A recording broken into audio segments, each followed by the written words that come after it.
I'm absolutely thrilled to be hosting our final panel session of the day. I'm being joined by three fabulous professionals in their early careers now, Freya, Nancy and Jamie. So thank you all. Hello. Thank you for joining me. If you'd like to unmute your microphones whilst we are chatting, I'm going to come to each of you in turn, if that's okay, and ask you first of all, just to give us a little introduction to yourself and tell us a little bit about the role that you're doing now, because you're all been in peer coaching or student partner roles before, but what are you up to now? So Nancy, could I come to you first, please? Sure. So, hi there, my name's Nancy, and I'm currently a parliamentary intern in the House of Commons. My role basically involves supporting my MP with everything to do with parliamentary business. So that's writing briefings, parliamentary questions, speechings, everything that sort of needs done in Parliament day to day, that I'm helping with at the minute. Fantastic. Thank you very much, Nancy. And I feel that the folders behind you are kind of representative of the House of Commons there. Wonderful. Thank you for bringing that to life for us. Thank you.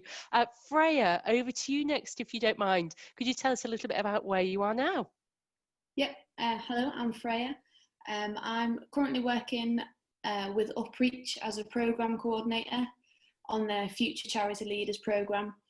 So working with students from a less advantaged background to get them into the top grad jobs, as well as kind of rotating around different sections of the charity to get a good understanding of the charity sector. Fantastic. So kind of still in the world of careers and employability, really, which is fantastic to see. Like Emma Moore was talking earlier about how her career coach pool has really become a bit of a talent pipeline for her service, but clearly that's working for us as a sector as well. You've moved into a different part of the sector. So thank you very much, Freya. And Jamie, last but not least, where are you now? Hi everyone, I'm now a student recruitment officer at Teddy London, which is a new higher education provider specialising in engineering, and my role basically entails ensuring that we get our first cohort of students next year when we're due to open, which has been such a challenge given the current circumstances. But yeah, I've been enjoying my time, and it's definitely the lessons I've learned from my previous role in Leeds, so yeah. Fantastic. Thank you so much, Jamie. And that leads really nicely, doesn't it, into talking about really, you know, how the peer role that you held previously has helped you in terms of what you're doing now. So clearly you're not necessarily in the careers and employability space, but very much still in the world of education. So it would be fantastic to hear really about, should we start with you, Jamie, whilst we're still with you, how you feel the peer coaching type role that you undertook, the student role that you undertook, really helped to develop your skills? I guess I think it's one of kind of the, I guess the internship has been a first kind of insight into the career world, and in terms of skills development, I've learned a lot of transferable skills wise. So communication, being able to listen, and I guess like being able to have time management and being able to talk to different stakeholders, all of those have enabled me to develop and put them into a context with my current role at the moment, HE provider.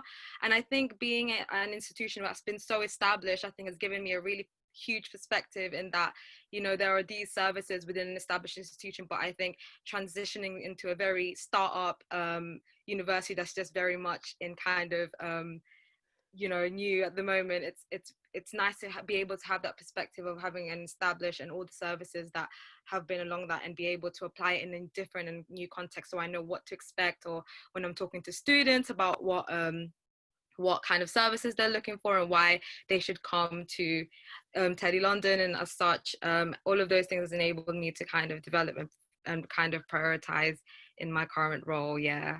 Fantastic, lovely. So your role previously, when you were in the kind of, was it the EPA role that Jane Campbell was talking about this morning? Wonderful. So you did that for a little period, and now you've just moved on to TEDI from there. Yeah. Wonderful, fantastic. So some great kind of experience and knowledge built up during that time in that EPA role. Thank you so much. I'm going to put the same question, if I may. I'll come to you, Freya. I'll work back through instead of we came this way, and I'll work back that way. So to you, Freya, how do you feel when you were in the peer coach role at Liverpool, your professional skills developed? I think with my current role, there's like an obvious link as a career coach to then program coordinator. Is there's a lot of similar stuff in terms of applications and skill development, but I think more generally kind of seeing students as kind of service users rather than like fellow students was a massive help for me. When I had my first call with a student in my current role now, I kind of knew how to approach it, like similar to what Jamie was saying about communication skills. The kind of jump from student to like graduate seemed a bit easier because I kind of had experience of in professional world, as you like. So that was a main one as well. I think also just kind of getting on with stuff is a massive thing that I don't think you often get if you have any other kind of part-time job. We all know that the uni year just like flies by, and there's different kind of pressure points, there's different focuses, and I think just kind of approaching a problem and just getting on with it because you have to, because of time. I think that's massively helped now in my first few weeks in this job. Yeah, fantastic. So you were one of the earliest, I think, peer coaches in the career studio at the University of Liverpool. So I imagine you had plenty of projects and ideas to crack on with, did you? Oh yeah, like I was there for 2 years, and every so often there'd be a new initiative, or like we'd all be asked our opinion on stuff. So it was a great kind of insight into like the professional world rather than just being at uni as a kind of passive student. Yeah, so absolutely. Massive for me. Yeah, that difference, isn't it, between the linearity of academia education, where everything's kind of planned out and you know what's happening months in advance, in the world of work, which is a little bit more agile, a little bit more responsive. Fantastic. Thank you so much. Nancy, I'll come full circle all the way back to you from the beginning. So again, you were one of the early career coaches at the University of Liverpool, weren't you? Do you want to tell me what you learned from that experience and what skills you developed? Mm-hmm. So I think for me, the biggest one that I talk to people all the time about is communication. Like, I learned how to be a really effective communicator. Before I was a career coach, I'd never spoken in front of a huge audience. I had never spoken at a conference. I'd never given a speech in front of anybody. And I think that when I was a career coach, you're kind of, thrown in the deep end, and you said, right, there's 700 students, you've got to have a wee chat to them. So it was definitely a steep learning curve. But now if I'm speaking to people day to day in this job, whether that's prime ministers or ministers, secretaries of state, whoever it may be, I've got no problem because I'm sort of familiar with how to communicate with lots of different people, crowds that can be thousands of people, hundreds of people, or one-to-one. I think that's the biggest thing it taught me. Fantastic. And the student body is so diverse, isn't it? Yeah. So having that opportunity, particularly at Liverpool, to be able to engage with and work with people from so many different backgrounds. Fabulous. Before I go any further, we have just got a comment on the quick Q&A, and please do feel free to put any questions to our panel if you're in the audience. I'll happily pick them up for you. And it's just a comment I wanted to share with all three of you from Emma Neal, just to say huge congratulations really to the three of you for securing such fantastic roles after you've graduated. So I wanted to pass it on. It's always nice to pass on the good news stuff as well, isn't it? So another question for you. Shall we stay with you, Nancy, whilst we're here, if that's okay? Sure. Wonderful, thank you. I'm thinking for any of the people in the audience who might be bringing in students into a peer-to-peer role for the first time this year, or indeed people in the audience who are themselves in a peer-to-peer role or a coaching role for the first time, what would your advice to them be if you think about what you learned along the way and being there at the start of the journey? So I think my advice if somebody is currently working in a peer-to-peer role like I did, my piece of advice in that circumstance would to be take every opportunity that's given to you. I think in my first year, my first 6 months, I was a bit nervous, a bit apprehensive, and it was even with the other the other career coaches, I was a bit nervous and I sort of held back a little bit. And then in my last 6 months, I really sort of formed like wonderful friendship, did all the events that I possibly could do, went to everything. I think that's like what's made the huge difference now that I've graduated, is I have all that experience doing the panels, doing the careers fairs, and also I've got a wonderful network of friends across the whole of the UK, which makes a huge difference when you graduate, because I've moved down to London, didn't know anybody, but now there's a couple of career coaches down here, which makes a huge difference, So yeah, that's what I would say. Fantastic. So what do you think was holding you back in that first Yeah. 6 months? Was it a bit of imposter syndrome, a bit of uncertainty, or was it just everything else going on at the same time? I think for me, I felt when I first went into it, I was like, everyone around me was like so professional. I felt really young, and I felt like, I was still a student. It was still in that mindset, But I think once I broke past that, I realized everybody's as young as I am. Everybody's a student. And I was employed for a reason, and I was taking the role for a reason. So I wanted to do like properly grasp it for all it's worth. So yeah. Fantastic. So you'd encourage people to kind of find their voice in that group and get involved earlier and step into that uncertainty, if you like, recognize it's perfectly normal, but step into that uncertainty as soon as possible. Thank you very much. Same question then. I'll come back through to Freya if that's okay. What would your advice be? Yeah, similar to Nancy, really, just to kind of get involved beyond your kind of job description role. The amount of different people you'd meet, especially in the career studio where you've got students coming in all the time, you've got other employers, you've got kind of other like career consultants or whatever that all have slightly different backgrounds. I think there's more opportunity to, I mean, I don't like the word network because it feels a bit fancy, but like that in a nice way. Community, if you like. Would you prefer community or groups or yeah? Community engagement and expansion. That's my new phrase. Yeah, just the experience to meet different people from all backgrounds, they may have ended up in a similar place, but the contacts that they'll have in the past, and the amount of opportunities to kind of find and meet students from other departments. Like I was humanities basis student. I would never have met an engineer had I not like got a job as a career coach, but there was people from all different walks of life and studying, and I think that massively helps as a student in terms of making friends or whatever. Because I lived at home as well. I didn't have the kind of campus, living on campus feeling, but to kind of walk around the campus and be like, oh, hey Nancy, hey Becky, hey everyone, made a massive difference. So yeah, kind of get involved beyond the kind of the minimum, and just do everything that you can and lean on your team whenever you need them. Fantastic. We're all in the same boat, so. All in the same boat, absolutely. I love that, Freya, and I think you are a perfect example, aren't you, of bringing in a very different student voice into the world of careers and employability, because commuter students and students who don't have that kind of typical on-campus life, they have a very different perspective of the university experience, and I'm sure having you as part of that team added so much value, because you'll have been able to engage with those other students in terms of having that kind of shared experience, perspective of how do we speak to these students, how do we engage with them in perhaps the non-traditional routes that people might have typically gone down. So a great example of us being able to make careers and employability more inclusive and engage students from other groups. Jamie, same question to you, and then I've got so many questions here from people on the Q&A already, so I'll give you one more and then I'm going to start firing my way through the Q&A coming through. So Jamie, your advice, please. My advice would be not to be afraid that, to learn from it. I think because we were our cohort, so the 9 EPAs that we were the very first kind of EPAs, and I think there was always that reluctancy of promoting this first kind of initiative to be like, oh my gosh, it could go wrong.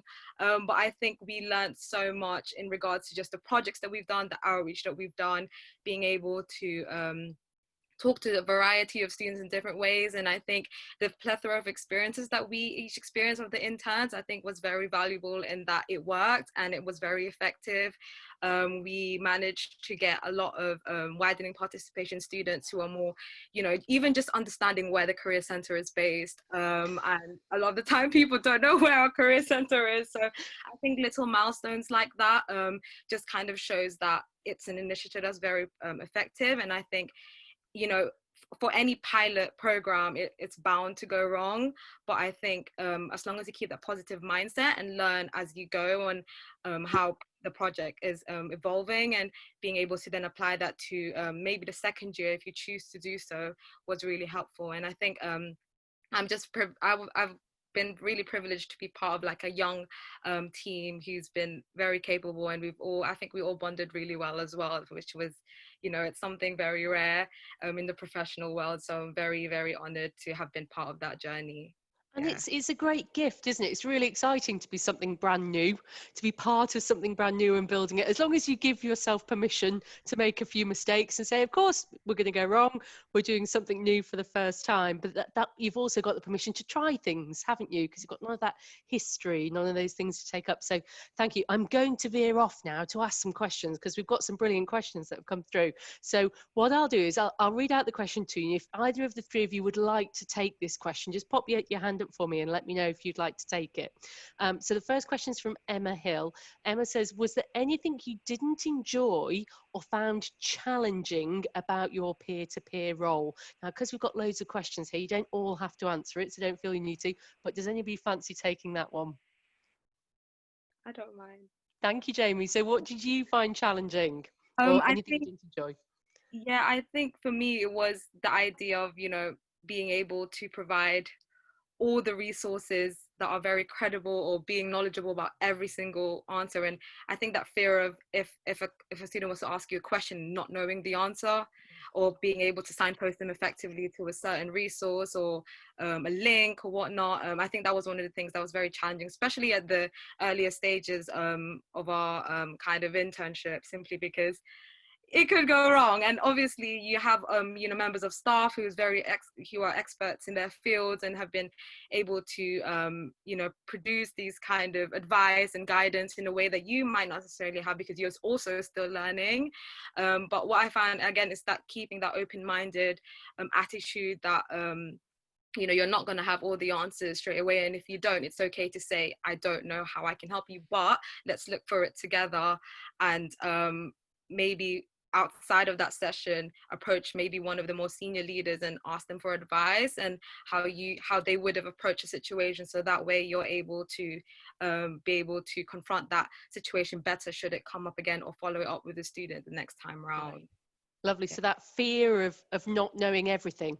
And of course, nobody knows everything. Even the very experienced careers employability professionals joining us here today will tell you every week they'll get asked something that they don't know anything about. Thank you very much. Freya or Nancy, is there anything you'd like to add to what Jamie said about things you didn't enjoy or you found challenging about the role? I completely agree. It was the same thing. It was that fear of the unknown. So yeah. Great. Thank you. So I've got another question here. Freya, and this is from Matthew Evans. Thank you, Matthew. Freya, Nancy and Jamie, did you ever find working with an individual or groups of students particularly challenging? Did they ever share things that you found uncomfortable? Oh, that's a difficult question. So I suppose, were there any circumstances that you found, oh, this particular group were very hard to work with, or this particular type of scenario was very difficult for you to manage? Any of the three of you fancy taking that one? Sure, I don't mind, yeah. Thank you. So we had a couple of situations or circumstances where students would maybe be a bit hesitant towards speaking with another student, but it was also those students who were the most surprised by the help that we could offer them. Okay. So they would come in and maybe sort of say, I'd like to speak to an adult, and we were all adults, and we would say, well, one of us. And then they'd say, no, I want to speak to somebody who's been trained. We'd go, well, one of us then. So it would definitely be tricky. And then once we'd sit down with them, and sometimes the request was, you know, a tricky one, and you could see why they wanted somebody's help, like it was a very specific or niche issue they were having. But a lot of the time it was things like CV and cover letter checks, which we were doing hundreds of every week. So you'd sit down, you'd talk them through it, and the students who were very hesitant or didn't want to speak to the student often walked away completely fine. So, you know, great that's example. the only thing I could think of straight away. I think that's a perfect example. And I think that's probably for people who are considering peer-to-peer models, that's one of the things that a lot of people are concerned about, isn't it? Will students be accepting of this model? So I think that was a great answer, really helpful. Thank you, Nancy. Next question, this one comes from Judy Murphy. Wondering if there are any top tips to get students to engage with peer initiatives if we're thinking of planning it out for planning to roll it out for the first time. So this is a university who are thinking of planning out peer-to-peer initiatives. What would your top tips be to get the students interested in it? Would anybody like to take that one? Freya, we haven't heard from you for a little bit. You happy with that one? Yeah. Great. I think one of the most important things for me, like over the time and when I kind of applied for the role, was that like the insight into how things work, how like decisions are made, how universities work.